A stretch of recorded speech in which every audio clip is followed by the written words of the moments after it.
Hello.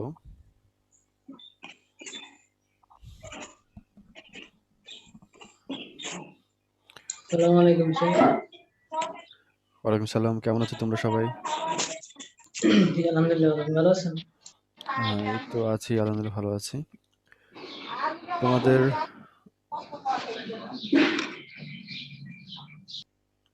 তোমাদের আজকে নতুন একটা ক্লাস শুরু হবে, মানে নতুন চ্যাপ্টার শুরু হবে আর কি। আমাদের গত ক্লাসে একটা চ্যাপ্টার শেষ করেছি, তোমরা জানো, কনজারভেশন অফ এনার্জি আর মোমেন্টাম। আমাদের আর একটা মানে চ্যাপ্টার, লাস্ট চ্যাপ্টার আর কি আমার, ইলাস্টিসিটি। এই চ্যাপ্টারটা আজকে শুরু করব। স্যার ইলেকট্রিসিটি তো মনে হয় আলামিন স্যারের হয়েছে। সার্কিন সার্কি নিচ্ছেন? হ্যালো, আলমগীর স্যার কি ইলাস্টিসিটি নিচ্ছেন? হ্যাঁ স্যার, মনে হয় তো যে সান্দ্রতা গুণাঙ্ক এগুলো করেছিল স্যার। না, ওটা ওটা সান্দ্রতা গুণাঙ্ক, ওটা সারফেস টেনশনের মধ্যে পড়বে। আচ্ছা, ঠিক আছে। হ্যাঁ, ইলাস্টিসিটি চ্যাপ্টারের মধ্যে স্থিতিস্থাপকতা, মানে বাংলা হচ্ছে স্থিতিস্থাপকতা। এর মধ্যে ইয়ং মডুলাস, তারপরে বাল্ক মডুলাস, এগুলো পড়বে। এর মধ্যে পয়সন রেশিও, এগুলো কি স্যার বলেছেন? না স্যার, না এগুলো স্যার। পড়ানো হয়নি। হ্যাঁ, এগুলো পড়ানো হয়নি। তাহলে এই চ্যাপ্টারটা স্যার শুরু করেননি। আমার জানার মতে উনি সারফেস টেনশনটা শুরু করেছেন তোমাদের। তো আমরা সারফেস টেনশন তো যেহেতু শুরু করেছে স্যার, এটা তো আর কিছু ভালো নেই। আমরা তাহলে বাকি চ্যাপ্টার যেটা ইলাস্টিসিটি, এই চ্যাপ্টারটা নিয়ে আজকে কথা বলি। তোমাদের এটা নিয়ে ধারণা অলরেডি আছে, আমাদের ইন্টারমিডিয়েট যে তোমরা পড়েছো, তো অনেক কিছু সংজ্ঞা তোমাদের অলরেডি জানা আছে, সেটা আমাদের একটু রিপিট হবে। কিন্তু তারপরে সেটাও আমাদের একটু জানা দরকার, কারণ এই চ্যাপ্টার যেহেতু দিয়েছে, এখন এটা তোমাদের জানতে হবে আর কি। আমরা বোর্ডে যাই।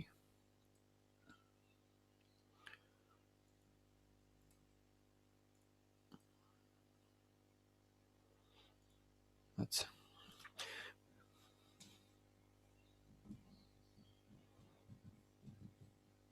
আমাদের চ্যাপ্টারের নাম হচ্ছে ইলাস্টিসিটি, যেটার বাংলা হচ্ছে স্থিতিস্থাপকতা। তোমরা এটা জানো যে কোনো একটা পদার্থ, এটা যে অবস্থায় আছে, তুমি যদি একে ফোর্স অ্যাপ্লাই করো, তাহলে তার কিছু ডিফর্মেশন হয়, তার কিছু বিকৃতি হয়। তো যদি আমরা ফোর্স যেটা অ্যাপ্লাই করেছিলাম এটা যদি সরিয়ে ফেলি, তাহলে সেটা আবার আগের অবস্থায় ফিরে যায়। এই যে ধর্মটা পদার্থের, এটাকে আমরা বলি স্থিতিস্থাপকতা বা ইলাস্টিসিটি। তোমরা এটা জানো। এখন আমরা যদি ফোর্স অ্যাপ্লাই করি তাহলে কি হতে পারে? এটা একটা বস্তু, এর উপর আমরা যদি ফোর্স অ্যাপ্লাই করি এফ, তাহলে এটা দুইটা জিনিস হতে পারে। একটা হলো যে এ তার গতিপথে, মানে এখান থেকে কিছুটা সরে যায়, এরকম কোনো একটা পজিশনে হয়তো চলে আসতে পারে। তো যদি এরকম অবস্থার পরিবর্তন, মানে তোমার অবস্থানের পরিবর্তন যদি হয়, তাহলে তো এখানে ডিফর্মেশনের কথা আর সেভাবে আসবে না। তো আমরা যেটা বলছি স্থিতিস্থাপকতা বা ইলাস্টিসিটি, এটার জন্য আমাদের এরকম অবস্থানের পরিবর্তন হওয়া যাবে না। আমরা এখানে ধরে নিচ্ছি যে পদার্থ যেখানে আছে ওই পজিশনে তার উপর যদি আমরা ফোর্স অ্যাপ্লাই করি, তাহলে সেখানে কিছু চেঞ্জ হতে পারে তার আকার আকৃতির। সেই আকার আকৃতির চেঞ্জ নিয়ে আমরা আজকে, মানে এই চ্যাপ্টার পুরোটাই আলোচনা করব। এখানে তার অবস্থানের কোনো পরিবর্তন নিয়ে আমরা আলোচনা করব না। বুঝছো কি? একটা হচ্ছে আকার আকৃতির চেঞ্জ, আর একটা হচ্ছে অবস্থানের চেঞ্জ। অবস্থানের চেঞ্জ নিয়ে আমরা এই চ্যাপ্টারে আলোচনা করব না। আচ্ছা, যাক। এখন পদার্থ আমরা জানি যে কয় রকম হতে পারে। 3 রকম পদার্থের কথা তোমরা জানো: কঠিন, তরল, বায়বীয়, তাই না? লিকুইড, সলিড এবং গ্যাসিয়াস। এই 3 রকমের অবস্থা তোমরা জানো। তো 3 রকমের অবস্থার মধ্যে আমাদের পদার্থগুলার, মানে যে অবস্থায় হোক না কেন, তার মধ্যে কিছু এরকম অণু থাকে, অণু, পরমাণু, এগুলো নিয়ে গঠিত থাকে সবাই। তো ধরলাম এটা কোনো একটা পদার্থ যার মধ্যে অণুগুলো এভাবে সজ্জিত আছে। তো এটার এইটুকুর একটা, এটা ধরো যে একটা অণু, এই একটা অণু থেকে আর একটা অণুর যে দূরত্ব, এই দূরত্বকে আমরা বলতে পারি এর আন্তঃআণবিক দূরত্ব। একটা অণু থেকে আরেকটা অণু পর্যন্ত যে দূরত্ব, সেটা তার আন্তঃআণবিক দূরত্ব। তো এই আন্তঃআণবিক দূরত্ব এটা কেমন, এর উপর নির্ভর করছে হলো মূলত এটা কেমন, মানে কঠিন হবে না তরল হবে নাকি বায়বীয় হবে।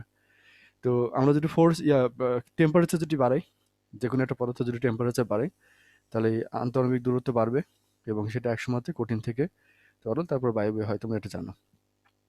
এখন যে কোনো অবস্থায় আমরা কঠিন মানে ইলাস্টিসিটি যখন বলছি, আমরা ইলাস্টিসিটি চ্যাপ্টারটা, এটা কঠিন অবস্থার জন্য বলা যায়, তরলের জন্য বলা যায়, বায়বীয় জন্য বলা যায়। 3টা অবস্থার জন্য আমরা বলতে পারি। আচ্ছা, এখন এই যে কঠিন আমরা যে ধরেছি যে কোনো একটা অবস্থায় এটা আছে, ধরলাম যে কঠিন অবস্থায় আছে, তো একটা অণু থেকে আরেকটা অণুর যে দূরত্ব, এটা এই অবস্থাতেই থাকতে চাচ্ছে, এটা থেকে সে কম বা বেশি মানে এমনিতেই হতে যাচ্ছে না, একা একাই হতে যাচ্ছে না। তুমি যদি একে জোর করো যে এটা দূরত্ব কমতে হবে বা বাড়তে হবে, তাহলে সেই দূরত্বটা পরিবর্তন হবে, তাছাড়া এইভাবে থাকবে। তো যে অবস্থায় এখন আছে এই দূরত্বটা হচ্ছে তার ইকুইলিব্রিয়াম ডিস্টেন্স, ইকুইলিব্রিয়াম ডিস্টেন্স বা তোমার কি বলে এটাকে, সাম্যাবস্থার দূরত্ব আর কি। তো এটা যে অবস্থায় আছে মানে ওই টেম্পারেচারে যে দূরত্ব থাকা সম্ভব সেই দূরত্ব আছে, এটা তার ইকুইলিব্রিয়াম ডিস্টেন্স। তুমি যদি এটা টেম্পারেচার বাড়াও তাহলে ইকুইলিব্রিয়াম ডিস্টেন্স বাড়বে, তখন সেটা হতে পারে লিকুইড বা গ্যাসিয়াস। কথা কি বুঝতে পারছো তোমরা, নাকি অনেক ফাস্ট হয়ে যাচ্ছে? ফাস্ট হয়ে গেলে বলবা, তোমাদের যেহেতু এগুলো অনেক জানাই, জি আমরা স্যার, একটু বুঝতে পারছি। আলোচনা করছি। হ্যাঁ, আচ্ছা। আর ক্যামেরার যদি প্রবলেম হয় বুঝতে, এটাও একটু বলবে। ক্যামেরা নতুন ক্যামেরা আর কি, মানে আগে যেটা নিতাম ওটার থেকে এটা আলাদা আর কি। তো আশা করি প্রবলেম হবে না। আমার এখানে যেটা দেখছি, আমার এখান থেকে প্রবলেম দেখছি না। যাক, তো আমাদের এই ইকুইলিব্রিয়াম যে ডিসটেন্সটা এই পজিশনে সে থাকতে চাচ্ছে, তার কমও না তার বেশিও না। মানে এখানে পার্টিকুলার একটা টেম্পারেচার, ওই টেম্পারেচার যে দূরত্বে থাকা সম্ভব সেই দূরত্বে সে থাকতে চাচ্ছে, এর কমও না এর বেশিও না। তো এই যে থাকতে চাচ্ছে এর জন্য তার একটা ফোর্স এখানে কাজ করতে হবে, তাই না? এদের মধ্যে একটা ফোর্স কাজ করতে হবে, যে ফোর্সটা তাকে ওই ডিস্টেন্সেই মানে আটকে রাখতে সামর্থ্য আর কি, এরকম একটা ফোর্স এখানে কাজ করতে হবে। তো সেই ফোর্স নিয়ে আমরা যদি একটা গ্রাফ আঁকাই, সেই গ্রাফটা এমন হবে। আচ্ছা, আমাদের ফোর্স যদি নেগেটিভ হয়, দুইটা পার্টিকেলের মধ্যে ফোর্স যদি নেগেটিভ হয়, তাহলে কি এটা অ্যাট্রাকশন হয় না পজিটিভ হলে অ্যাট্রাকশন হয়? কেউ কি বলতে পারবে? এটা তোমরা জানো, দুইটা পার্টিকেলের মধ্যে ফোর্স এটা যদি নেগেটিভ হয় তাহলে কি এটা অ্যাট্রাকটিভ হবে, মানে আকর্ষণমূলক হবে, নাকি নেগেটিভ হলে আকর্ষণমূলক হবে?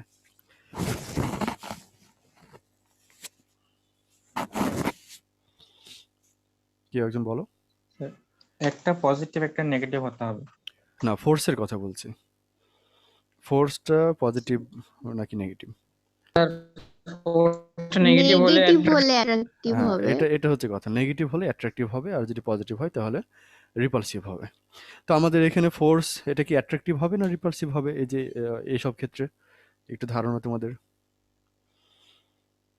এটা হচ্ছে সাম্যাবস্থায় থাকার জন্য যে ফোর্সটা কাজ করছে, যেটা আমরা আন্তঃআণবিক বল বলি, ইন্টারমলিকুলার ফোর্স।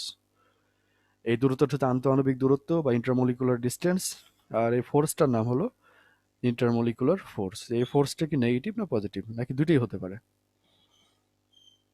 স্যার, এটা নেগেটিভ হবে। স্যার দুটোই হতে পারে। দুটোই হতে পারে, হ্যাঁ, যে এটা বললে সে ঠিক বলেছো। এই ফোর্স এটা দুটোই হতে পারে, পজিটিভ বা নেগেটিভ দুটোই হতে পারে। কেন দুটোই হতে পারে? কারণ হলো যে তাকে এই ইকুইলিব্রিয়াম ডিস্টেন্সে ধরে রাখতে হবে। এটা ধরে রাখার জন্য তাকে কোনো সময় পজিটিভ হতে হতে পারে, আবার কোনো সময় নেগেটিভ হতেও পারে। কিভাবে? যে এই মলিকুলগুলো যদি কাছাকাছি আসার চেষ্টা করে, তাহলে তাকে আবার আগে দূরের অবস্থায় নিয়ে যেয়ে রাখতে হবে, তাই না? যদি কাছে আসতে চেষ্টা করে, কিন্তু আসা উচিত না ওই টেম্পারেচারে, তাহলে একে আবার আগের অবস্থায় নিয়ে যেতে হবে। তাহলে এটা নিয়ে যাওয়ার জন্য তাকে রিপালসিভ ফোর্স দরকার। আবার কোনোভাবে যদি এটা দূরে চলে যায়, যেটা ওই টেম্পারেচার থাকার কথা না, তাহলে এটাকে আবার আগের অবস্থায় নিয়ে আসার জন্য এটাকে দূরত্ব কমাতে হবে। তাহলে তখন ওই সময় এদের মধ্যে অ্যাট্রাকটিভ ফোর্স কাজ করতে হবে। তাহলে এই ইকুইলিব্রিয়াম ডিস্টেন্সটা বজায় রাখার জন্য এটা অ্যাট্রাকটিভ বা রিপালসিভ দুই ধরনের ফোর্সই হতে পারে। এখন তাহলে আমাদের এটা হচ্ছে ফোর্সের অ্যাক্সিস, এটা হচ্ছে ফোর্স, এটিকে বুঝতেই পারছো, এটা হচ্ছে পজিটিভ, আর এইদিকে হলো আমাদের নেগেটিভ। তো ফোর্সের ফোর্সের দিয়ে যেটা আমরা এরকমভাবে গ্রাফটা যদি আঁকাই, তাহলে সেই গ্রাফটা অ্যাট্রাকটিভও থাকবে কিছু অংশ, কিছু অংশ আমাদের এখানে রিপালসিভও থাকবে। তো এখানে একটা দূরত্ব আমরা দিয়েছি, যে এই পয়েন্ট যেটা আমরা দিয়েছি, এটা মনে করো যে এখানে যে দূরত্বটা ছিল আর জিরো হচ্ছে এটা, তাহলে এই দূরত্ব হচ্ছে আমাদের আর জিরো, এখান থেকে এইটুকু পর্যন্ত হচ্ছে আর জিরো, সরি এই পর্যন্ত। তাহলে আমাদের ফোর্সটা কাজ করবে হলো ঠিক এরকম ধরনের। তাহলে দেখো এইদিকে আমাদের এটা হচ্ছে আর এর অ্যাক্সিস, এই যে এই অ্যাক্সিসটা যেটা দিয়েছে এই দূরত্ব হচ্ছে, মানে এই অ্যাক্সিসটা হচ্ছে আর। তুমি একটা পার্টিকেল থেকে আরেকটা পার্টিকেলের যে দূরত্ব, সেই দূরত্বটা তুমি এই অ্যাক্সিসে প্লট করবা, আর এই অ্যাক্সিস বরাবর হলো তার ফোর্সের ভ্যালুটা। তাহলে আমরা দেখতে পাচ্ছি যে এই একটা পার্টিকুলার ডিস্টেন্স আছে আর জিরো বা আর নট, এই আর নট দূরত্বে আমাদের ফোর্সের ভ্যালু কত? কেউ বলো, আর নটের এই পজিশনে ফোর্সের ভ্যালু কত? যে জিরো। জিরো, হ্যাঁ, আর জিরো আর নট হচ্ছে ফোর্সের ভ্যালু জিরো। তার মানে যে এই আর নটে যখন আছে, ইকুইলিব্রিয়াম পজিশনে যখন আছে, তার ফোর্সের ভ্যালুটা জিরো। আন্তঃআণবিক ফোর্স ওই সময়তে মানে এটা কাছেও টানছে না, দূরেও টানছে না, দূরেও ঠেলছে না আর কি। তো এই সময়তে এটা জিরো ফোর্সে আছে বা ইকুইলিব্রিয়ামে আছে। এখন ওই ইকুইলিব্রিয়াম থেকে তুমি একটু ডানে যাও অথবা একটু বামে যাও, তখন কি হবে? যদি ডানে যাই, ধরো এরকম পজিশনে আসলাম ডানে, তাহলে এই পজিশনে যদি আসি তাহলে এই বরাবর আমাদের ফোর্স হলো এখানে। তাহলে ডানে গেলে পরে আমাদের কি করছে? এটা নেগেটিভ দিকে যাচ্ছে, তার মানে এই পজিশনে তার অ্যাট্রাকটিভ ফোর্স কাজ করবে। তার মানে যদি এটার ইকুইলিব্রিয়াম পজিশন থেকে যদি দূরত্ব বাড়াও, তাহলে এটা অ্যাট্রাকটিভ ফোর্স কাজ করবে। একটু যদি বামে আসো, তাহলে আবার এদিকে পজিটিভ দিকে যাচ্ছে, তার মানে হলো যে এটা তখন রিপালসিভ ফোর্স কাজ করবে। তার মানে তুমি যদি দূরত্ব কমাও তাহলে রিপালসিভ ফোর্স, আর যদি দূরত্ব বাড়াও তাহলে অ্যাট্রাকটিভ ফোর্স কাজ করবে। ক্লিয়ার এটুকু? আচ্ছা, জি স্যার। এখন এটা হলো আমাদের টোটাল ফোর্স, এটা হচ্ছে আমাদের টোটাল ফোর্সের কার্ভ। এখন এই অ্যাট্রাকটিভ ফোর্সের কার্ভ আর রিপালসিভ ফোর্সের কার্ভ, এই দুটো আলাদা আলাদাভাবে প্লট করা যায়। এটা আলাদা আলাদাভাবে প্লট করা যায়, তুমি এটা আলাদা করতেই পারো। আমাদের যদি টোটাল ফোর্স যদি এটা হয়, আমরা ধরলাম যে এটা হচ্ছে আমাদের রিপালসিভ ফোর্সের কার্ভ, আর এটা আমাদের অ্যাট্রাকটিভ ফোর্সের কার্ভ। তাহলে দেখো এটা যদি অ্যাভারেজ করা যায়, তাহলে এটা হচ্ছে আমাদের মূলত এই টোটাল কার্ভ এটা আসবে। আচ্ছা, এটা হলো আমাদের ইয়ার কাজ, মানে তোমার ফোর্সের বিষয়গুলো গেল। এখন এই ফোর্সের সাথে সাথে এখানে আরেকটা জিনিস প্লট করা যায়, সেটা হচ্ছে পটেনশিয়াল এনার্জি। আচ্ছা, ফোর্স যখন জিরো তখন পটেনশিয়াল কেমন হবে? কেউ কি বলতে পারবে?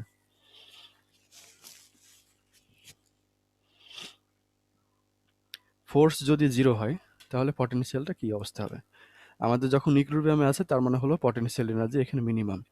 কোনো একটা বস্তু যদি ইকুইলিব্রিয়ামে থাকে, ইকুইলিব্রিয়ামে থাকা মানে হলো তার ওই পয়েন্টে এর এনার্জি, পটেনশিয়াল এনার্জিটা মিনিমাম। তো ধরলাম আমাদের পটেনশিয়াল এনার্জি মিনিমাম হলো এই পজিশনে, তাহলে এই পজিশন থেকে এটা ডানে যেতে পারে, বামেও যেতে পারে। সরি, নিচ থেকে আঁকাই।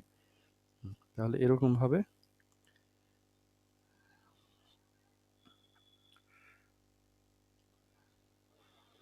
এটা হচ্ছে আমাদের পটেনশিয়াল এনার্জি কার্ভ। তাহলে এটা হচ্ছে আমাদের পটেনশিয়াল এনার্জি।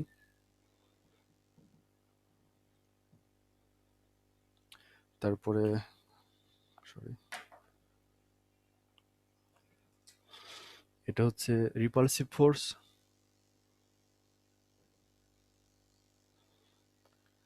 এটা হচ্ছে টোটাল ফোর্স, আর এখানে যেটা নিচে আঁকিয়েছি এটা হচ্ছে অ্যাট্রাকটিভ ফোর্স।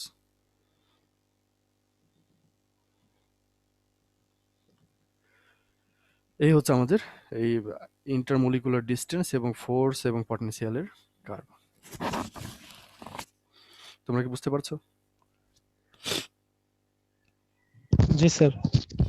আচ্ছা, তো আমাদের স্থিতিস্থাপকতা যে কথাটা আমরা বলছি, চ্যাপ্টারটা যেটা শুরু, এটার ধারণা মূলত এখান থেকে আমাদের শুরু।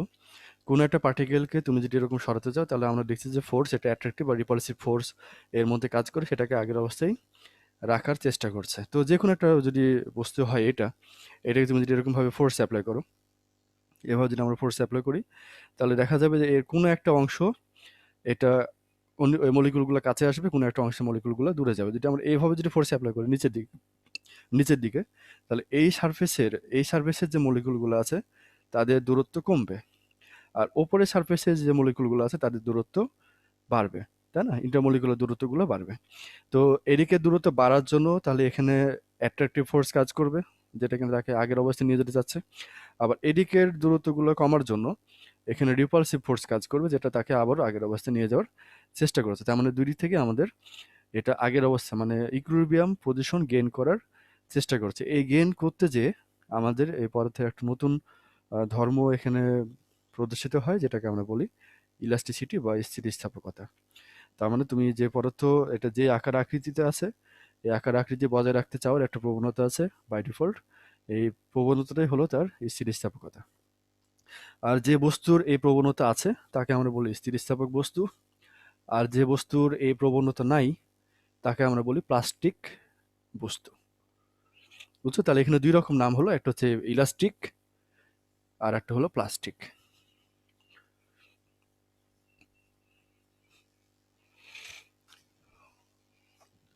তাহলে আমরা দুইটা টার্ম উচ্চারণ করলাম আবারও, একটা হচ্ছে ইলাস্টিক, আর একটা হচ্ছে প্লাস্টিক। তাহলে ইলাস্টিক বস্তু যেগুলো, ইলাস্টিক বডি যেগুলো, এটাতে এই ফোর্স অ্যাপ্লাই করার পরে যদি ফোর্সটা ছেড়ে দাও, মানে ফোর্স অ্যাপ্লাই করে রেখে দিলে কিন্তু হবে না, ফোর্সটা আমাদের ছেড়ে দিতে হবে। যদি এখানে ফোর্স অ্যাপ্লাই করে ধরে রাখি কিন্তু ওই পজিশনেই থাকবে। আমরা যখনই ফোর্সটা সরিয়ে ফেলবো তখন সেটা আগের অবস্থায় চলে যাওয়ার একটা প্রবণতা আছে, তখন এটা হচ্ছে আমাদের ইলাস্টিক বডি। আর যদি এরকম সরে না যায় তাহলে সেই বডির নাম হলো প্লাস্টিক বডি। এখন বিষয় হলো তাহলে প্লাস্টিক বডি কোনগুলা বা ইলাস্টিক বডি কোনগুলা, এরকম ভাবে যদি আমরা বলি, এখন একটা লিমিট পর্যন্ত কোনো বডি, মানে যে কোনো বডি হতে পারে, একটা লিমিট পর্যন্ত সেটা ইলাস্টিক বডি হিসাবে কাজ করে। ওই লিমিটটা যদি পার করে ফেলি তাহলে সেটা আবার প্লাস্টিক বডিতে পরিণত হয়ে যায়। বুঝছো? আচ্ছা, তাহলে আমাদের কিছু সংজ্ঞা আমরা সর্বপ্রথমে দেখি যে পূর্ণ তোমার যে কি বলে এটা, perfectly elastic body. Elastic body সম্পর্কে আমরা জানলাম, এখন পারফেক্টলি ইলাস্টিক বডি আমরা একটু দেখি এটা।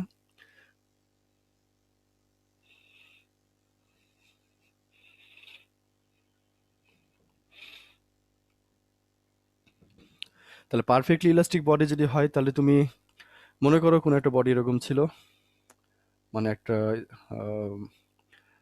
লাঠি মনে করো, এর উপর তুমি ফোর্স অ্যাপ্লাই করলে, পরে সেটা একটু বেঁকে যে হয়তো এরকম পজিশনে গেল। তুমি যখন ফোর্সটা ছেড়ে দেবা সে আবার পরিপূর্ণভাবে আগের অবস্থায় ফিরে যদি আসে তাহলে এটা হলো পারফেক্টলি ইলাস্টিক বডি। আর যদি এরকমভাবে পরিপূর্ণভাবে ফিরে না আসে তাহলে এটা পারফেক্টলি ইলাস্টিক বডি না।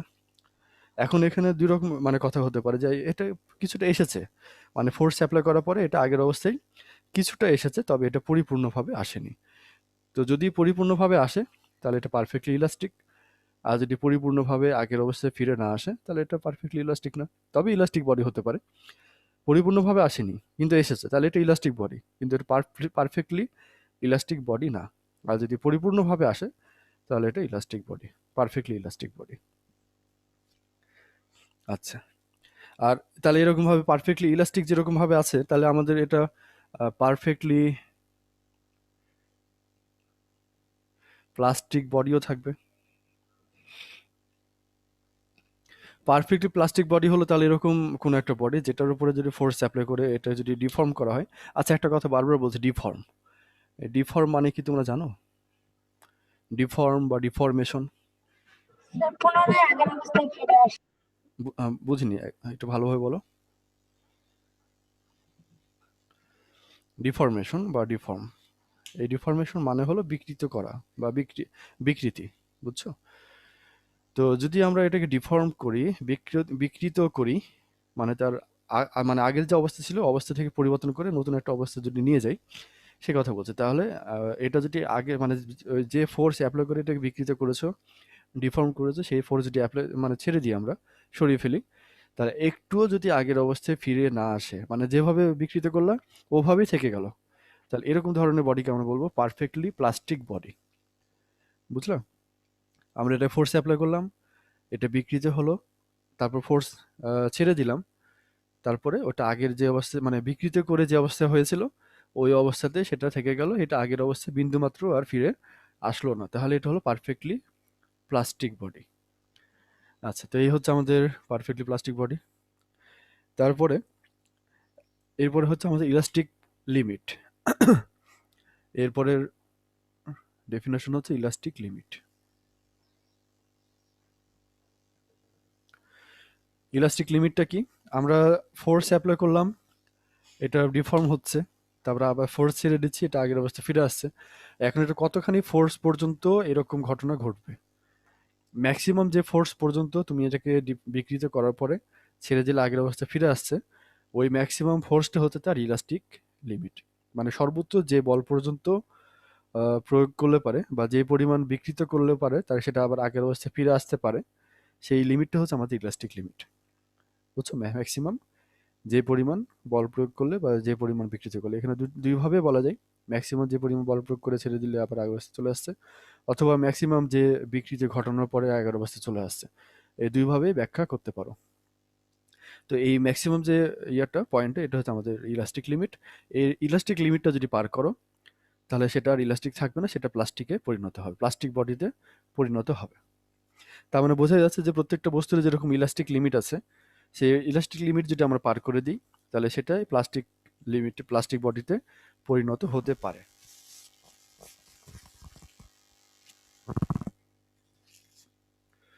আচ্ছা, তো এটার প্লাস্টিক লিমিটও একটা পাওয়া যাবে। ইলাস্টিক লিমিট যেরকম আছে সেরকম ভাবে আবার প্লাস্টিক লিমিটও থাকবে আর কি। তো এগুলো সবগুলো এক একটা সংজ্ঞা আমরা বলছি আর কি। এটা আমাদের চ্যাপ্টারের পরবর্তী অংশগুলো পড়ার জন্য এটা আমাদের জানা দরকার, এই কারণে এগুলো। তো প্লাস্টিক লিমিটটা কীরকম, যে তুমি এই ফোর্স যদি অ্যাপ্লাই করো, ফোর্সে অ্যাপ্লাই করে এটা ম্যাক্সিমাম যে ইলাস্টিক লিমিট এটা পার করে ফেললে, এটা পার করার পরে তুমি আরও ফোর্সে অ্যাপ্লাই করছো, তাহলে সেটা প্লাস্টিক রিজিয়নের মধ্যে আছে, সেই প্লাস্টিক রিজিয়নের মধ্যে তুমি আরও ফোর্সে অ্যাপ্লাই করতে থাকলে একসময় বস্তুটা ছিঁড়ে গেল। ওই ছিঁড়ে যাওয়ার আগ পর্যন্ত যে লিমিটটা, এটাকে আমরা বলছি প্লাস্টিক লিমিট। মানে ইলাস্টিক লিমিটের পর থেকে ওই ছিঁড়ে যাওয়ার আগ পর্যন্ত হলো আমাদের প্লাস্টিক লিমিট। বোঝা গেল? আচ্ছা, তাহলে এটা হচ্ছে আমাদের এই কথা। তারপরে হচ্ছে আমাদের পারফেক্টলি রিজিড বডি নামে একটা পড়তে হবে। পারফেক্টলি রিজিড, আচ্ছা স্মলে লিখি rigid body, perfectly rigid body. এখন এই রিজিড বডি মানে হলো দৃঢ় বস্তু বা খুবই কঠিন বস্তু, এরকম কিছু। আর পারফেক্টলি রিজিড বডি এটার মানে হলো তুমি একে যে পরিমাণ ফোর্স অ্যাপ্লাই করো, এটা কোনো কিছু বিকৃত হবে না। মানে কোনো একটা বডি যদি এরকম হয় যে এর উপরে তুমি যা ইচ্ছে তাই ফোর্স অ্যাপ্লাই করো, যত ভ্যালুর ইচ্ছা ফোর্স অ্যাপ্লাই করো, কিন্তু এটা বিন্দুর মাত্র যদি কোনো বিকৃতি না হয়, তাহলে এই ধরনের বডিকে আমরা বলবো পারফেক্টলি রিজিড বডি। এখন এই perfectly rigid body, perfectly plastic body, perfectly elastic body, এটা সবগুলোই আমাদের ধারণা। এটা কাছাকাছি যাওয়া যায়, তবে একদম পারফেক্ট বলে কোনো কিছু হয় না। তুমি এমন কোনো বডি পাবা না যেটাকে তুমি ডিফর্ম করলা একদম পরিপূর্ণভাবে আগের অবস্থায় ফিরে আসবে, এটা হবে না, তবে কাছাকাছি যাওয়া যায়। আবার পারফেক্টলি প্লাস্টিক, এটাও এরকম হবে না, তুমি একে ডিফর্ম করলা, এটা ডিফর্মেশন যে পরিমাণ হলো ওই পরিমাণে ডিফর্মেশন থেকে গেল ফোর্স ছেড়ে যাওয়ার পরেও, ফোর্স রিমুভ করার পরেও। এরকম বডিও পুরোপুরিভাবে পাওয়া যাবে না, তবে কাছাকাছি যাওয়া যাবে। একই কথা এর জন্য, যে এটা একটা নির্দিষ্ট ফোর্স পর্যন্ত এটা পারফেক্টলি রিজিড বডি হিসাবে তুমি দেখতে পেতে পারো কোনো বডিকে। একটা লিমিট পার হলে পরে সেটা ডিফর্মেশন হওয়া শুরু করবে। একদম পুরোপুরিভাবে rigid body, perfectly rigid body বলে কোনো জিনিস আসলে নাই। কিন্তু এগুলো সবগুলো আমাদের ধারণা, আইডিয়াল জিনিস আর কি। আইডিয়াল জিনিস আমাদের জানা রাখতে হবে। আচ্ছা, তারপরে আমরা একটা কথা বলছি বারবারই, ফোর্স অ্যাপ্লাই করছি, এটাকে আমরা এখানে বইয়ের ভাষায় বলবো লোড। লোড মানে হলো যে ফোর্স আমরা অ্যাপ্লাই করছি, যে ফোর্স অ্যাপ্লাই করে এটাকে ডিফর্ম করছি, এই ডিফর্ম করার যে ফোর্সটা সেটাকে আমরা বলছি লোড। তোমরা লোড বিভিন্ন জায়গায় পড়বে। ইলেকট্রিসিটি ম্যাগনেটিজমে লোড বলতে একটা রেজিস্ট্যান্সকে বোঝায়, তোমরা এটা জানো, আমরা ফিগার আর আঁকাচ্ছি না। ইলেকট্রিসিটি ম্যাগনেটিজম কি তোমাদের ক্লাস হয় ফিজিক্সে? তোমাদের কোর্স কি আছে এটা? স্যার এখন তো হয় না, আগে হয়তো। আচ্ছা, মানে তোমাদের কোর্স আছে আর কি, তাই না, এই ইলেকট্রিসিটি ম্যাগনেটিজম। তো ইলেকট্রিসিটি ম্যাগনেটিজমে তুমি যখন পড়েছো ওই সময় দেখবা যে একটা এরকম ভাবে ব্যাটারি দিল সামথিং, তারপর এখানে চাবি দিল, চাবি দেওয়ার পরে এখানে হয়তো গ্যালভানোমিটার বা সামথিং যাই হোক কিছু এখানে আছে, তারপরে একটা দিয়ে দিল এরকম একটা রেজিস্ট্যান্স, এবং এটার যে নাম দেয় এই নাম হলো আর এল, এরকম বলে না, এরকম ধরনের দেখবে বলবে। এখানে এটাকে আমরা বলি তখন লোড রেজিস্ট্যান্স। তো এখানে লোড রেজিস্ট্যান্স মানে হলো যে আমাদের এই ব্যাটারির যে শক্তিটা, সেটা মানে ব্যয় করছে হলো বেশিরভাগটা হলো এই লোডটা, বা এটাকে চালাচ্ছি আমরা। তো এরকমই আমাদের একটা কনসেপ্ট। এই ক্ষেত্রে লোড বলতে আমরা যেটা বোঝাবো সেটা হলো একটা ওজন অথবা ফোর্স। আমরা জানি যে ওজন আর ফোর্স একই, ওজন মানেই কিন্তু বল, এটা আমরা জানি। তো এখানে লোড বলতে আমরা যেটা বোঝাবো যে ফোর্সটা এটাকে বিকৃতি করার জন্য ব্যবহার করছে, এটা হচ্ছে আমাদের লোড। তাহলে এরপরে যদি কোনো সময় লোড বলি তাহলে এটা বুঝবি আসলে এটা একটা ফোর্সের কথা বলছে। আচ্ছা, তারপর হচ্ছে আমাদের স্ট্রেন। স্ট্রেনের বাংলা হচ্ছে বিকৃতি। স্ট্রেন মানে হলো তোমার কোনো একটা বস্তুকে যদি তুমি এর ফোর্স অ্যাপ্লাই করো বা লোড অ্যাপ্লাই যদি করো, তাহলে এটা ডিফর্মেশন হবে। তো এটার ডিফর্মেশন হতে পারে তিনটা ভাবে। একটা হচ্ছে দৈর্ঘ্য বরাবর, একটা হচ্ছে ক্ষেত্রফল বরাবর, আর একটা হচ্ছে আয়তনে। মানে ক্ষেত্রফলের বিকৃতি হতে পারে, দৈর্ঘ্যের বিকৃতি হতে পারে, আর একটা আয়তনের বিকৃতি হতে পারে। তো এটা প্রত্যেকটা আলাদা আলাদা ডাইমেনশন। আমরা যে কোনো একটা ডাইমেনশনকে যদি মনে করি এ হতে পারে দৈর্ঘ্য, হতে পারে ক্ষেত্রফল, হতে পারে আয়তন। এটাকে তুমি যদি ফোর্স অ্যাপ্লাই করো, তাহলে এটা চেঞ্জ হয়ে হলো এটা বি, মনে করো এর চেঞ্জ হয়ে গেল, চেঞ্জ হয়ে এটা বি পরিমাণে হলো। তাহলে এখানে বিকৃতিকে আমরা লিখবো এই স্ট্রেন ইকুয়ালস টু, তখন আমরা লিখবো b difference a divided by a. তার মানে হলো যে স্ট্রেনটা হচ্ছে এরকম যে যে কোনো একটা মাত্রা তার যে পরিবর্তন হলো, এটার যে পরিবর্তনটা ডিভাইডেড বাই এর আগের মাত্রাটা, এটাকে দিয়ে যেটা আমরা ডিভাইড করি, তাহলে যা পাই সেটা হচ্ছে বিকৃতি। তাহলে এটাকে যদি ভালোভাবে বলো যে কোনো একটা বস্তুর, স্যার হ্যাঁ বলো। স্ট্রেনের বাংলাটা কি বললেন? স্ট্রেনের বাংলা হচ্ছে বিকৃতি। আচ্ছা আচ্ছা। বিকৃতি।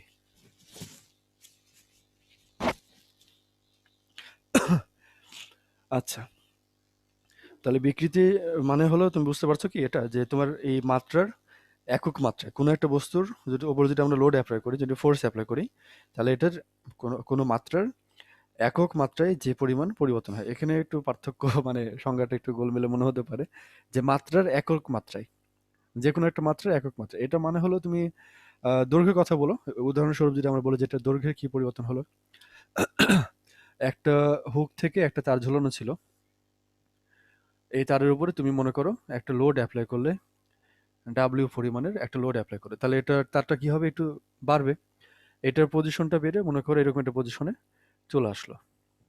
তাহলে তার এইটুকু হচ্ছে আমাদের চেঞ্জ, এইটুকু হচ্ছে চেঞ্জ। আগের দৈর্ঘ্য ছিল এটা, এখান থেকে শুরু করে একদম এই তারের হুক পর্যন্ত, এইটুকু হচ্ছে আমাদের আগের দৈর্ঘ্য এল, আর পরে আমাদের এটা এল, স্মল এল পরিমাণে চেঞ্জ হলো।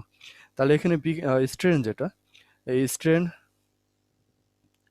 এই ক্ষেত্রে যেটা হবে সেটা হচ্ছে এল ডিভাইডেড বাই এল। কি করে হলো এটা? এটার দৈর্ঘ্যটা হচ্ছে একটা মাত্রা, এই মাত্রার কতখানি পরিবর্তন হলো, স্মল এল পরিমাণ পরিবর্তন হয়েছে। এটার আগে কতখানি মাত্রা ছিল, আগে মাত্রা ছিল ক্যাপিটাল এল। তাহলে এটার একক মাত্রায় যে পরিবর্তন, একক মাত্রায় যে বিকৃতি, সেটা মানে একক মাত্রায় যে পরিবর্তন, এটা বলো আর কি, সেটাকে আমরা বলছি বিকৃতি, small L divided by capital L. বা এটাকে তুমি যদি বলো যে এটা এল থেকে পরিবর্তন হয়ে এটা টোটাল লেন্থ হয়ে গেল L1, তাহলে এটাকে আমরা এরকমভাবে বলতে পারি যে L1 মাইনাস, বা ডিফারেন্সই বলি, এল ডিভাইডেড বাই এল, একই জিনিস। এখন এখানে ডিফারেন্স নিচ্ছি কেন? কারণ উপরে আমরা এটাকে পজিটিভ রাখতে চাচ্ছি। এটা যেটাই হয় না কেন এটার আমরা ডিফারেন্স নিব, মানে বড়টা থেকে ছোটটা বিয়োগ করবো আর কি। তো তোমাদের কি কথা বুঝতে অসুবিধা হচ্ছে? আমি একটু অসুস্থ আজকে, সর্দি লাগছে। না স্যার। আচ্ছা ঠিক আছে। তো যাই হোক, আমাদের তাহলে স্ট্রেন হলো এটা।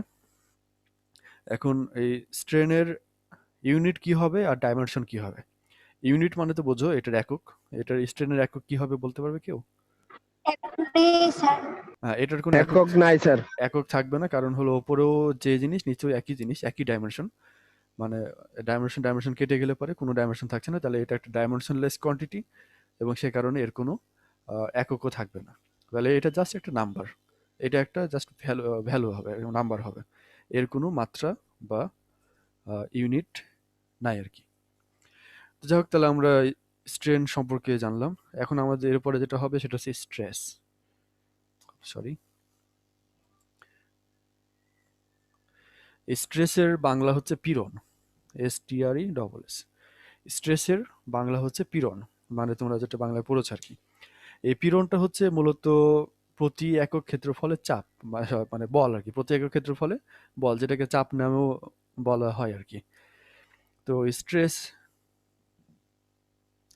এটা ইকুয়ালস টু হচ্ছে ফোর্স ডিভাইডেড বাই এরিয়া। এখন এটা কোন ফোর্স আর কোন এরিয়া, এটা একটা দেখার বিষয়। এটা যে কোনো এরিয়া নিলে হবে না, আমরা ফোর্সটা যেখানে অ্যাপ্লাই করছি সেই এরিয়াটা হলো এ ফোর্সের এরিয়া। মনে করি একটু আগে আমরা যেটা দেখালাম, একটা হুক থেকে তার ঝুলিয়ে দিয়েছি। এখন এই তারটা যদি আমরা এখান থেকে দেখি, এই পজিশনে মনে করো আমরা ওয়েট ঝুলিয়েছি, ডাব্লিউ পরিমাণে ওয়েট ঝুলিয়েছি। এখন এটাকে যদি মাইক্রোস্কোপিক্যালি বড় করে দেখতাম, তাহলে এটা একটা কি দেখতাম, একটা সার্কেল দেখতাম, তাই না? বুঝছো তো নাকি? এটা আমরা মনে করো মাইক্রোস্কোপে বড় করে দেখছি, তাহলে আমরা এরকম একটা অংশ দেখবো যেটা কিনা একটা এর ক্রস সেকশনটা হচ্ছে একটা সার্কেল। তো এই সার্কেলের যে এরিয়া, এটার রেডিয়াস যদি হয় আর, মানে তারের রেডিয়াস যদি হয় আর, তাহলে এটার এরিয়া হবে পাই আর স্কোয়ার। তাহলে আমাদের এখানে তখন আমাদের এটার জন্য যে স্ট্রেসের কথা আমরা বলবো, সেই স্ট্রেস হচ্ছে ফোর্স। ফোর্স হচ্ছে আমাদের এখানে W equals to M G divided by pi R square.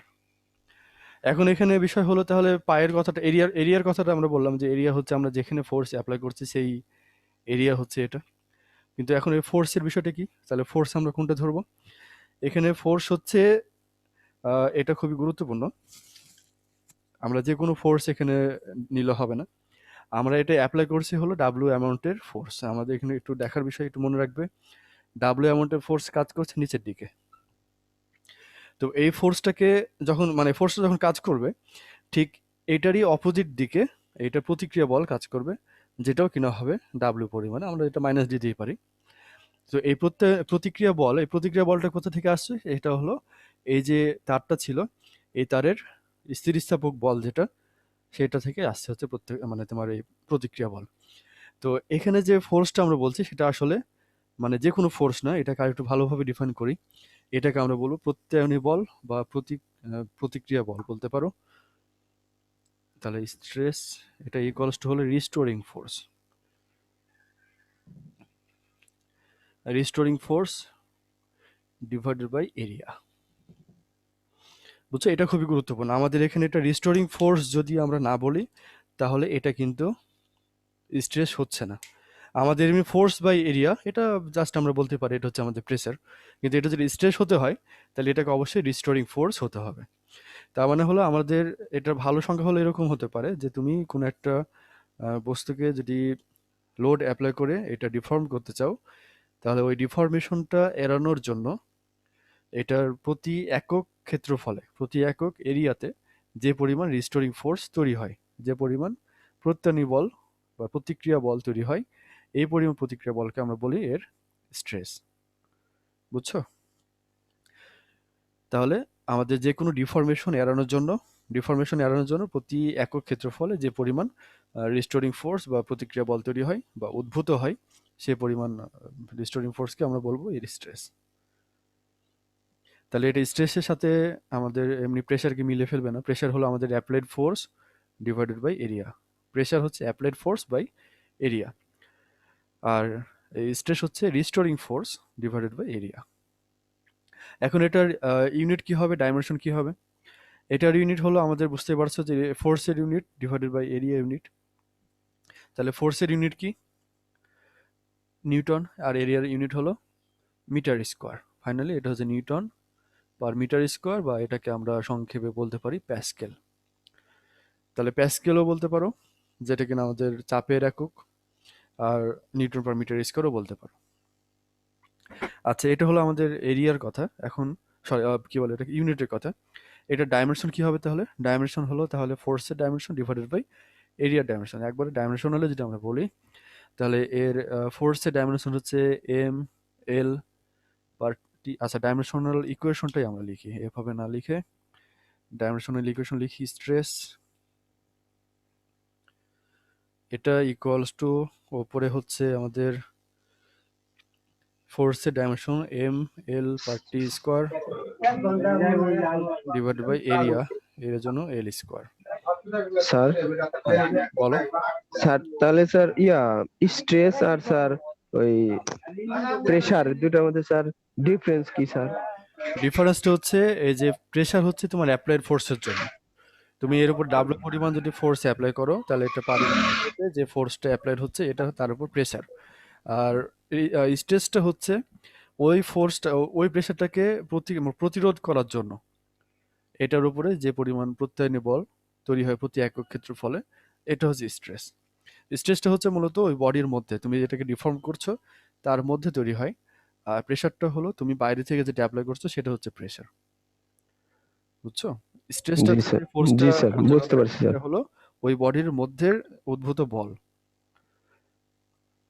আচ্ছা, তাহলে এটাকে আমরা যদি একটু ইয়া করে ফেলি তাহলে কত হয়? তাহলে এম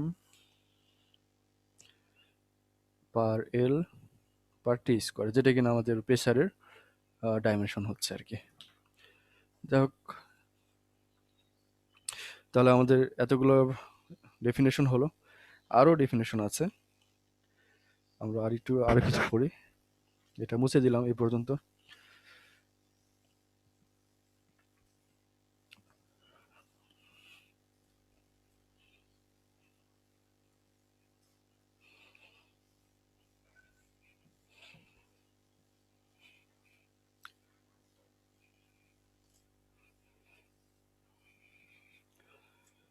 তাহলে এরপরে হচ্ছে ব্রেকিং ফোর্স।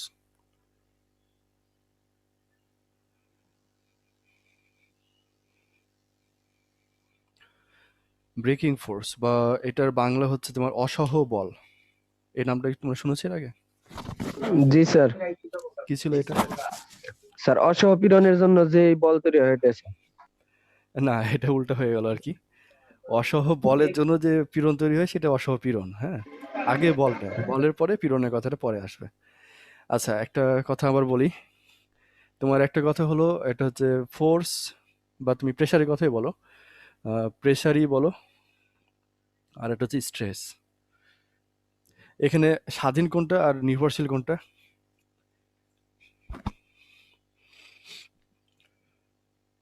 স্বাধীন ট্রেস। প্রেস স্বাধীন স্যার, প্রেসার হ্যাঁ, প্রেসার হচ্ছে স্বাধীন। আমাদের ইন্ডিপেন্ডেন্ট,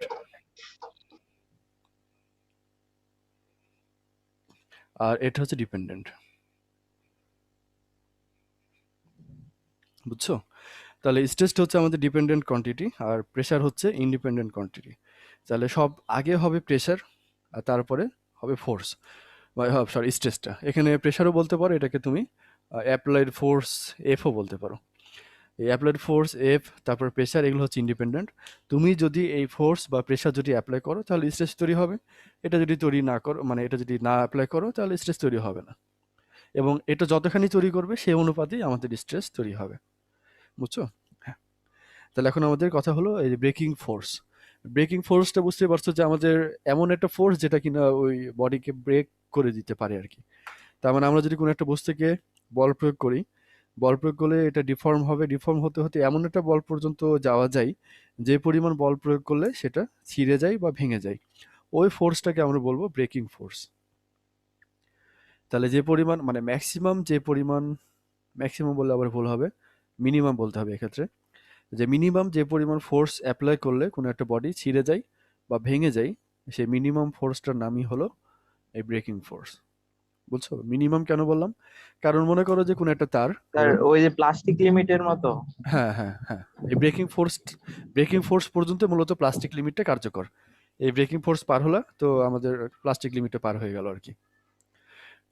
তো এখানে যদি আমরা একটা ফোর্স অ্যাপ্লাই করি, ধরো যে 10 নিউটনের ফোর্স অ্যাপ্লাই করলাম, তাহলে এটা ছিঁড়ে যায়। এখানে যদি আমরা 11 নিউটনের ফোর্স অ্যাপ্লাই করি বা 100 নিউটনের যদি ফোর্স অ্যাপ্লাই করি, সবার জন্যই কিন্তু এটা ছিঁড়ে যাবে। বুঝছো? 10 নিউটনে কিন্তু অলরেডি এটা ছিঁড়ে যায়। তাহলে 10 এর জায়গায় আমরা যদি 100 বা 1000 বা 11 যাই অ্যাপ্লাই করো না কেন, 10 এর উপরে গেলে ছিঁড়ে যাচ্ছে। তাহলে আমরা যদি ম্যাক্সিমাম বলি তাহলে এটা কত পর্যন্ত ম্যাক্সিমাম? ম্যাক্সিমামের কোনো তার লিমিট নাই। তাহলে ইনফিনিটি। এখানেতে হ্যাঁ, সেই ক্ষেত্রে এটা এই কথাটা ঠিক হবে না। আমরা যদি মিনিমাম বলি যে মিনিমাম কত থেকে ছিঁড়া শুরু হলো সেটা হচ্ছে 10 নিউটন। তাহলে এটা হচ্ছে আমাদের ব্রেকিং ফোর্সের কনসেপ্ট, যে মিনিমাম যে ফোর্স অ্যাপ্লাই করলে ওই বডিটা ছিঁড়ে যায় বা ভেঙে যায়, এটা হলো আমাদের ব্রেকিং ফোর্স। তাহলে একই রকম ভাবে ব্রেকিং স্ট্রেসও থাকবে একটা। সরি, ফোর্স বলছে আবার। তাহলে ব্রেকিং স্ট্রেসটা কি? যে ব্রেকিং ফোর্স অ্যাপ্লাই করার জন্য মানে মিনিমাম যে পরিমাণ ফোর্স অ্যাপ্লাই করলে এটা ছিঁড়ে যায়, সেই পরিমাণ ফোর্স অ্যাপ্লাই করার জন্য সেই বডিতে যে পরিমাণ স্ট্রেস তৈরি হয়, সেই স্ট্রেসটাকে আমরা বলি ব্রেকিং স্ট্রেস। মানে ওই পরিমাণ স্ট্রেস তৈরি হলে পরে সেটা ছিঁড়ে যাবে বা ভেঙে যাবে, এটা হচ্ছে তার ম্যাক্সিমাম সহ্য ক্ষমতা। বুঝছো? এই স্ট্রেসটা হলো ওই বডির ম্যাক্সিমাম সহ্য ক্ষমতা, এর বেশি হলে পারে ওটা ছিঁড়ে যাবে, মানে এখান থেকে ছিঁড়া শুরু হবে আর কি। আচ্ছা,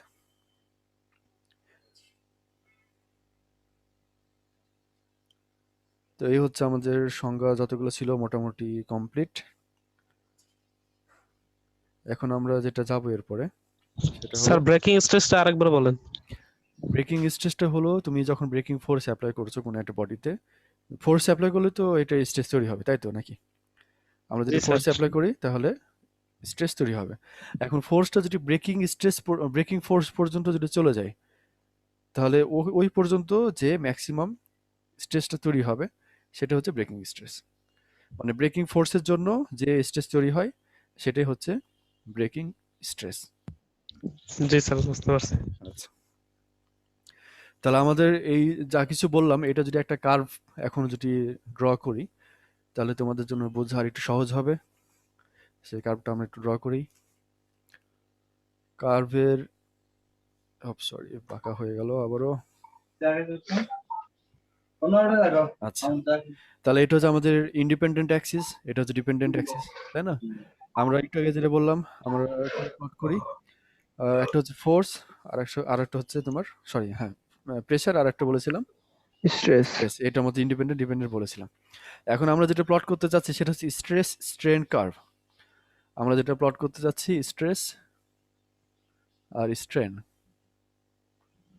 কার্ভ। তো এখানে স্ট্রেসটা হচ্ছে একটা কোয়ান্টিটি, স্ট্রেন আর একটা কোয়ান্টিটি। এর মধ্যে তোমার ডিপেন্ডেন্ট কোনটা আর ইন্ডিপেন্ডেন্ট কোনটা কেউ কি বলতে পারবা?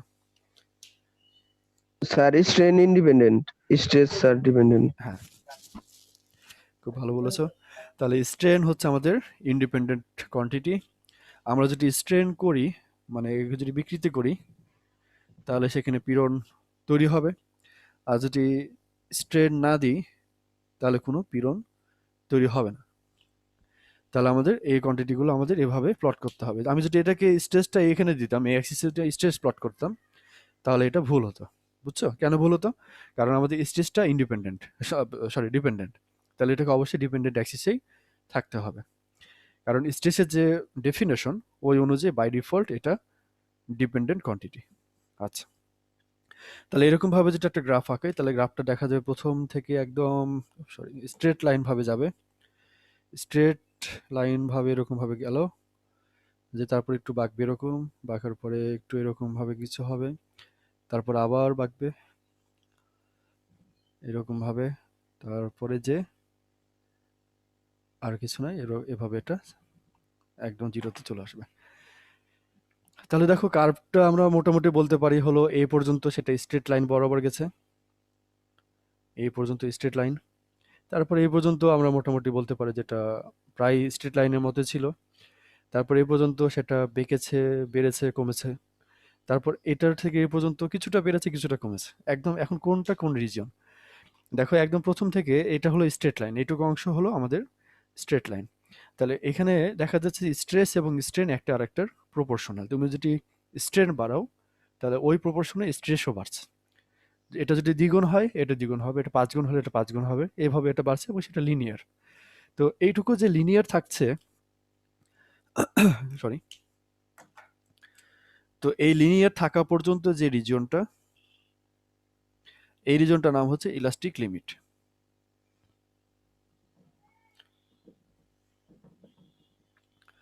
তারপরে এইটুকু অংশ পর্যন্ত যদি আরেকটু বাড়াতে চাও তাহলে এটাও বলা যেতে পারে।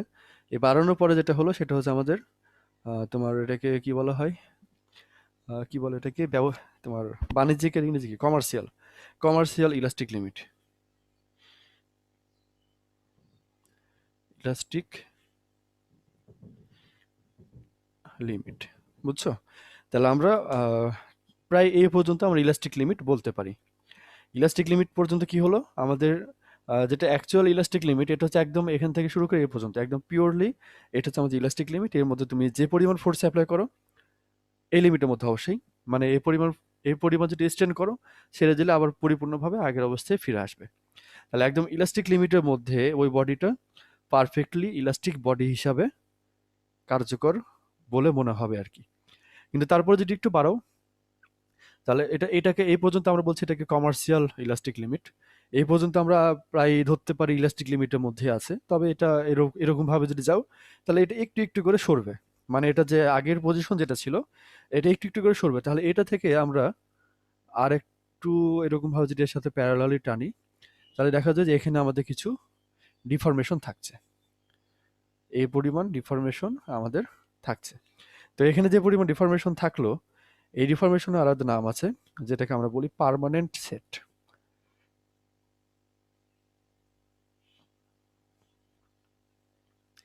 এটা হচ্ছে আমাদের পার্মানেন্ট সেট। মানে তুমি এরকম ভাবে যদি কমার্শিয়াল লিমিট পার করে একদম এইটার পর্যন্ত যদি চলে আসতে পারো, তাহলে আবার যদি ফোর্স পুরোপুরি রিমুভ করে দাও তাহলে এটা পুরোপুরিভাবে আগের অবস্থায় ফিরে আসে না, একটু পরিমাণ ডিফরমেশন থেকে যায়।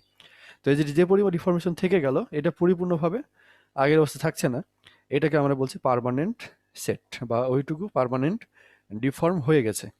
এখন এটাকে পার্মানেন্ট ডিফর্ম হয়ে গেছে এটা বলার যুক্তি কেন, যুক্তি কোথায়? যুক্তিটা হলো এই যে আমাদের ফোর্স অ্যাপ্লাই ছেড়ে দিয়েছি, আমরা যে লোড ছিল এটা পরিপূর্ণভাবে রিমুভ করে দিয়েছি, তারপরে এটা আগের অবস্থায় আসেনি। তো যেহেতু আসেনি তাহলে এটা আমাদের পার্মানেন্টলি এটা ডিফর্মড হয়ে গেছে, এই কারণে আমরা হচ্ছে এটা পার্মানেন্ট সেট হচ্ছে এটা। ক্লিয়ার এটুকু?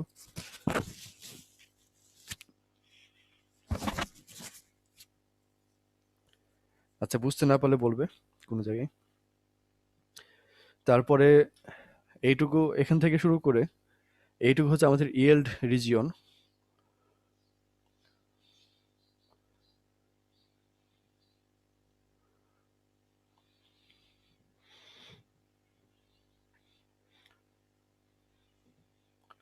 ইয়েল্ড রিজিয়ন মানে হলো আমরা যদি এখানে এই পর্যন্ত ফোর্স অ্যাপ্লাই করে ফেলি, স্ট্রেন যদি এ পর্যন্ত করে ফেলি, এরপরে দেখা যাবে যে আমরা যদি কোনো ফোর্স অ্যাপ্লাই নাও করি তারপরেও সেটা এর পরিমাণ স্ট্রেন পাচ্ছি, মানে ফোর্স অ্যাপ্লাই করা ছাড়াই আমরা কিছু পরিমাণ স্ট্রেন পেয়ে যাব, কিছু কমতে পারে বাড়তে পারে, এই কারণে এরকমভাবে একটা এরকম মানে কার্ভড লাইন দেখানো হয়েছে।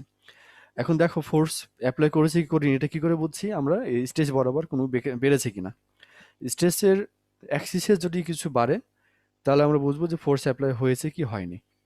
মানে ফোর্স অ্যাপ্লাই করলে তো স্ট্রেস তৈরি হবে, তো স্ট্রেস তৈরি যদি না হয় তার মানে ফোর্স অ্যাপ্লাই হয়নি। আচ্ছা, তার মানে হলো আমাদের এখানে কোনো ফোর্স অ্যাপ্লাই করা ছাড়াই বা স্ট্রেস তৈরি হওয়া ছাড়াই আমাদের এটা স্ট্রেন আমরা পাচ্ছি। এইটুকু রিজনকে আমরা বলি ইয়েল্ড রিজিয়ন, আর এটা লিমিট হচ্ছে ইয়েল্ড লিমিট, যে পর্যন্ত এটা মানে যেখান থেকে যে পর্যন্ত ইয়েল্ড রিজিয়ন চলছে। এরপরে যদি আমরা আরো ফোর্স বাড়াই তাহলে এই রিজনের পরে যে দেখা যাবে যে পীড়ন আরো কিছু তুমি পাবে, এই রিজনের পরে যে আরো কিছু তুমি পীড়ন পাবে এখানে, কিন্তু এটা লিনিয়ার হবে না। এরকম ভাবে এখানে যেটা লিনিয়ার ছিল যে স্ট্রেন আর স্ট্রেস প্রপোর্শনাল, তো ওই কার্ভটা এখানে লিনিয়ার হবে না, এটা এক একটা বডির জন্য এক এক রকম কার্ভ এখানে পেতে পারো। কোনোটা দেখবে আরো বেশি উপরে উঠে গেছে, কোনোটা হয়তো এরকম ভাবে আরো নিচে গেছে, বুঝছো? তো এই পর্যন্ত হলো। তারপরে যখন আমরা এই লিমিটে আসলাম এখানে দেখা গেল যে এই পর্যন্ত, এরপরে আর কোনো ডাটা নাই, এই কার্ভটা একদম সলিড কার্ভ গেছে এ পর্যন্ত, তারপরে আর কোনো ডাটা নাই। এর মানে হলো আমরা স্যার যদি একটু দাঁড়াও, আমরা যদি এর বাইরে যদি আমরা এটাকে ডিফর্ম করি, এর বাইরে যদি আমরা স্ট্রেন যদি এখানে অ্যাপ্লাই করি তাহলে ওই বডিটা ছিঁড়ে যাবে বা ভেঙে যাবে। তাহলে এখানে যে ইয়াটা হলো সেটা হচ্ছে আমাদের ব্রেকিং স্ট্রেসটা তৈরি হবে মূলত এখানে, তাহলে এটা হচ্ছে আমাদের ব্রেকিং স্ট্রেস। এইভাবে যদি স্ট্রেট লাইন যদি নিয়ে আসো তাহলে এটা হচ্ছে আমাদের ব্রেকিং স্ট্রেস।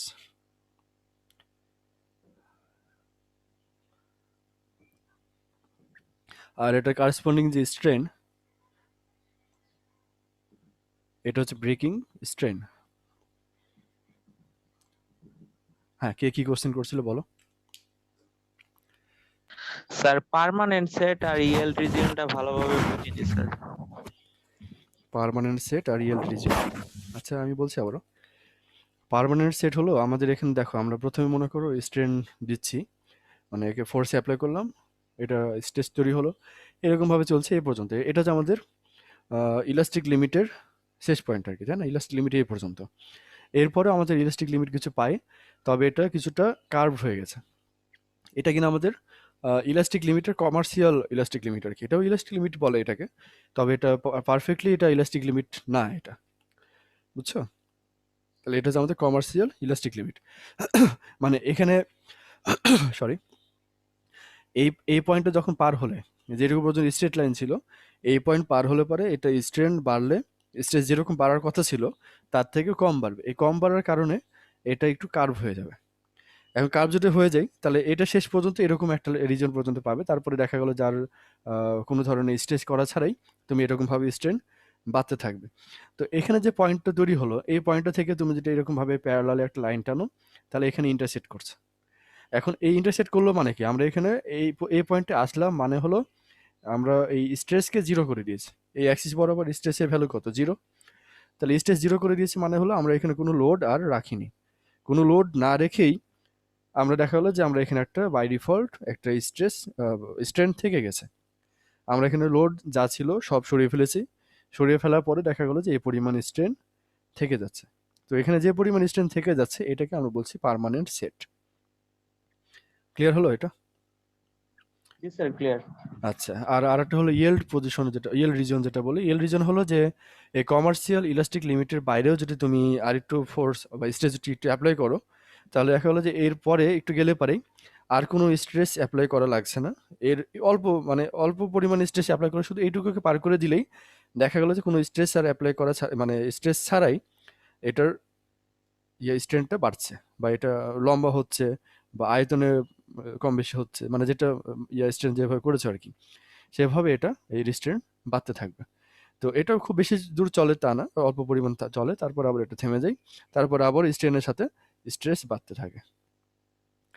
তো এখানে যে এটুকু রিজিয়ন আমরা এরকম স্ট্রেন করা ছাড়াই, মানে স্ট্রেস ছাড়াই স্ট্রেন পেলাম, এটাকে আমরা বলছি ইয়েল্ড রিজিয়ন। বুঝলো? জি স্যার, বুঝতে পারছি। স্যার একদম তো স্যার স্ট্রেন দেই না এরকম না তো স্যার, হালকা তো দিছি তাই না? হালকা দিয়ে শুধু এই যে এইটুকু অংশকে পার করে দেওয়া, মানে এই পয়েন্টটাকে পার করে দেওয়া। স্যার বুঝছো? ওই জড়তার মতো। আহ, হ্যাঁ, বলতে পারো কিছুটা আর কি। ওই কিছু অংশ মানে চলতে থাকলে চলতে থাকে, ওই কথা জি বলছো তো। স্যার। হ্যাঁ, যাক। তো পুরোপুরি ওরকম মিল না, হালকা তুমি ওর সাথে কনসেপ্ট মিল করতে পারো কিছুটা আর কি। তো যাক, আমাদের তাহলে এখানে যে কথাটা বললাম, তো এই যে দুইটা রিজন পেলাম, এই যে এখানে একটা হচ্ছে এই রিজিয়ন, আর একটা হচ্ছে এই যে ব্রেকিং স্ট্রেনের রিজিয়ন। তো এই যে এই রিজিয়ন আর ব্রেকিং স্ট্রেনের যে রিজিয়ন, এই রিজিয়নগুলো যেটা হবে সেটা হলো যে তুমি যেটাকে ঝুলিয়েছিলে, যেটা একটা তার হয়, একে যদি তুমি এরকম ভাবে দৈর্ঘ্য বাড়াও, তাহলে দেখা যাবে যখনই ইএল রিজিয়নে গেল, এই সময়তে এর মধ্যে কোনো অংশ থেকে দেখা যাবে যে চিকন হয়ে যাচ্ছে, কোনো জায়গায় মোটা থাকছে, কোনো জায়গায় আবার চিকন হয়ে যাচ্ছে। বুঝছো? এটা যখন আরো পার করলে এই চিকন হয়ে যাওয়া, মোটা হয়ে যাওয়া, আরো বাড়বে এই জিনিসটা। এবং যখন এখানে হলো ওই যে যেই সব জায়গাগুলো চিকন হয়েছিল তারের, ওই জায়গার মধ্যে কোনো একটা অংশ থেকে ছিঁড়ে যাবে, যেটা এটা আমাদের ব্রেকিং স্ট্রেন বা ব্রেকিং স্ট্রেস পৌঁছে গেলে আর কি। বুঝছো? তাহলে একটা তারকে ঝুলিয়ে দিয়ে তুমি যদি লোড অ্যাপ্লাই করতে থাকো, তাহলে তার জন্য কার্ভটা এরকম পাবে। একটার পজিশনে যে দেখা যাবে যে তারের কিছু কিছু অংশে চিকন হতে আছে, কোনো অংশে মোটা যা ছিল তাই আছে। মানে মোটা তো আর এমনি হবে না মানে এটা মানে যে মোটা ছিল ওর থেকে এর ডায়ামিটার কমতে থাকবে কোনো অংশে। মানে এই সম্পূর্ণ অংশের মধ্যে হয়তো বা দেখা গেল যে এরকম হলো, তারপর আবার এরকম হলো, এরকম মানে সম্পূর্ণ তারে কিছু কিছু অংশ এরকম ভাবে দেখা যেতে পারে। তারপরে এইটুকু যে চিকন হয়ে গেছে যে রিজনগুলো, এর মাঝে কোনো একটা অংশ থেকে হয়তোবা এটা এরকম ছিঁড়ে যেতে পারে আর কি, ব্রেকিং স্টেজ পৌঁছে গেলে। তো এরকম কি তোমরা কখনো দেখেছো যে তার ছিঁড়ে যায় ব্রেকিং স্ট্রেস পৌঁছে গেলে? টান দিলে ছিঁড়ে যায় স্যার। টান দিলে ছিঁড়ে যায়, ওই ছিঁড়ে যাওয়াটা খুব আস্তে আস্তে করে একটা তার ছিঁড়ে দেখো, এগুলো সবই দেখতে পাবে আর কি মোটামুটি। তারটা তুমি একটু যদি টান দাও, তাহলে দেখা যাবে যে এটা ছেড়ে দিলে আবার আগের অবস্থায় চলে আসছে। মানে চিকন তার নিবে একটা, যে তোমার হচ্ছে কয়েল বাঁধে, দেখেছো হয়তো, তামার তার পাওয়া যায় একটা, মানে যে বিভিন্ন কয়েল, মোটরের ফ্যানের কয়েল বাঁধে না, ওরকম ধরনের, বা শাটারিং করে তোমার ছাদে বিভিন্ন ইয়াতে কনক্রিট ঢালাইয়ের সময়, ওই তারগুলো নিয়েও করতে পারো। তারগুলো খুব শক্ত করে ধরে আস্তে আস্তে টান টান দিবে, দেখবে একটু লম্বা হলো, টেনে দিলে ছেড়ে দিলে আবার আগের অবস্থায় চলে আসছে। তো ওখানে লিমিটটা খুব বেশি থাকে না, স্ট্রেস তোমার ইলাস্টিক লিমিটটা খুব বেশি না, এটা খুব একটা দেখতে পাবে না। কিন্তু দেখা যাবে যে আরও যদি এরকম ভাবে টানতে থাকো, একসময় দেখবে যে কোনো অংশ একটু চিকন হয়ে গেল, তারপরে এর মাঝে থেকে কোনো একটা জায়গাতে যে আর একটু ফোর্স বাড়ালে পরে মট করে ছিঁড়ে যায়। তো এটা তারে যতখানি ভালো দেখতে পাবে, আরো দেখতে পাবে হলো তোমার কি করা যায়। তোমরা কি ক্যাসেট দেখেছো কখনো বাস্তবে? Tape tape recorder tape recorder আগে যুগে ওই যে ক্যাসেট প্লে করতো সবাই ফিতা দিয়ে, হ্যাঁ দেখেছো মনে হয়। জি স্যার দেখছি ফিফা মানে স্যার দেখছি। হ্যাঁ, তো ওই ক্যাসেটের ফিতাগুলো নিয়ে যদি এরকম ভাবে একটু টান দিয়ে দেখো, ওটাতে এই জিনিসটা ভালো বুঝতে পারবে আর কি, খুব জি স্যার লম্বা হয় স্যার, লম্বা তারপর হয়। আবার ছেড়ে দিলে পারে মানে খুব অল্প হুম। পরিমাণ টেনে ছেড়ে দেবে, আগের অবস্থায় চলে যাবে, কিন্তু আস্তে আস্তে টানতে থাকলে চিকনও হয়, আবার কোনো একটা সময়তে যে ছিঁড়ে দেয়। তো এটা একটু দেখবে তোমরা, বিভিন্নভাবে প্র্যাকটিক্যাল করতে পারো। বা মেসে যারা থাকো তারা অনেক সময় যে রুটি বানানোর সময় যে আটাকে রোল করা হয়, ওই আটাকে ধরেও টেনে দেখতে পারো, কারণ এটা তো সবই সলিড বডি, তাই না? স্যার সুইংগামই এখনো তো হতে হয় পারে। স্যার। হ্যাঁ, চুইংগামও হয়, এটা ভালো এক্সাম্পল হলো। চুইংগাম দিয়েও এটা দেখতে পারো আর কি। তো যাই হোক, আমাদের এই পর্যন্ত কারো কোনো কোশ্চেন আছে কিনা? না স্যার। আচ্ছা, তাহলে যদি না থাকে আমরা, হ্যাঁ বলো, বুঝিনি। রমজানের আপনার একটা ক্লাস পাচ্ছেন। রমজানের আগে আর একটা ক্লাস হচ্ছে, তাহলে রমজানের মধ্যে যদি ছুটি না হয় ক্যাম্পাস, আমার ক্লাস নিতে কোনো আপত্তি নাই, আমরা ক্লাস নিব। স্যার রোজার মধ্যেও ক্লাস নেবেন? হ্যাঁ, ক্লাস করতে সমস্যা কথা, তুমি তো ক্যাম্পাসে আসছো না, তুমি বাসাতে বসে থেকেই ক্লাস করতে পারছো, তাই না? এটা সুবিধা। হ্যাঁ বলো। রোজার মধ্যে ভালো হয় স্যার। হ্যাঁ, স্লাইড গুলো আমি দিয়ে দেবো, গত ক্লাসে এটা দেওয়া হয়নি, আমি এটা সহ একসাথে ইনশাল্লাহ দিয়ে দেবো আজকালের মধ্যেই। স্যার রোজার মধ্যে ক্লাস না নিলে ভালো হয়। স্যার আচ্ছা, আমাদের ক্যাম্পাস দেরি আছে মনে হয়, তাহলে রোজা পরে ক্লাস নিলে ভালো হতো না? এখন যদি তোমরা ক্লাস করতে না চাও, না তাহলে স্যার তো এর আর কিছু ভিতরে করার নেই। নেন স্যার, না হলে স্যার শেষ হবে।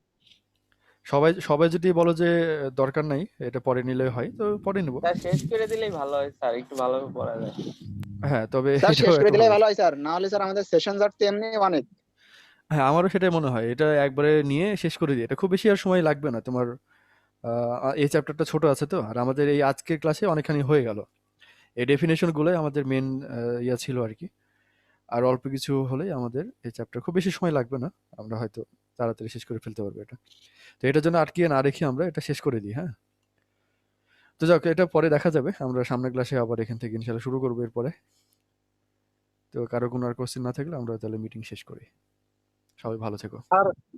স্যার ক্লাসটা দিয়ে দিন ইউটিউবে স্যার, আমরা ওই হ্যাঁ কারেন্ট হ্যাঁ হ্যাঁ, আমি দিয়ে দেবো, ঠিক আছে, ঠিক আছে। ভালো থেকো সবাই, আল্লাহ হাফেজ। আসসালামু আলাইকুম। ওয়ালাইকুম আসসালাম।